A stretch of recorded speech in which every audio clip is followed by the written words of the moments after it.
আমায় সকাল দুপুর সাঁঝে তোর কিনারে বসে, সকাল দুপুর সাঁঝে তোর কিনারে বসে করতাম কত গুণগান তোর।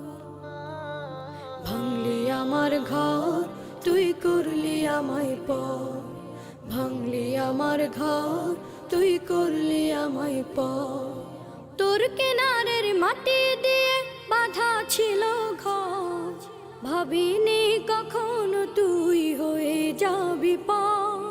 তোর কিনারের মাটি দিয়ে বাঁধা ছিল ঘর, ভাবিনি কখনো তুই হয়ে যাবি পার। ভাবলি না তুই আমার কথা, অশ্রু এসে দু চোখ ভরে যা। ভাবলি না তুই আমার কথা।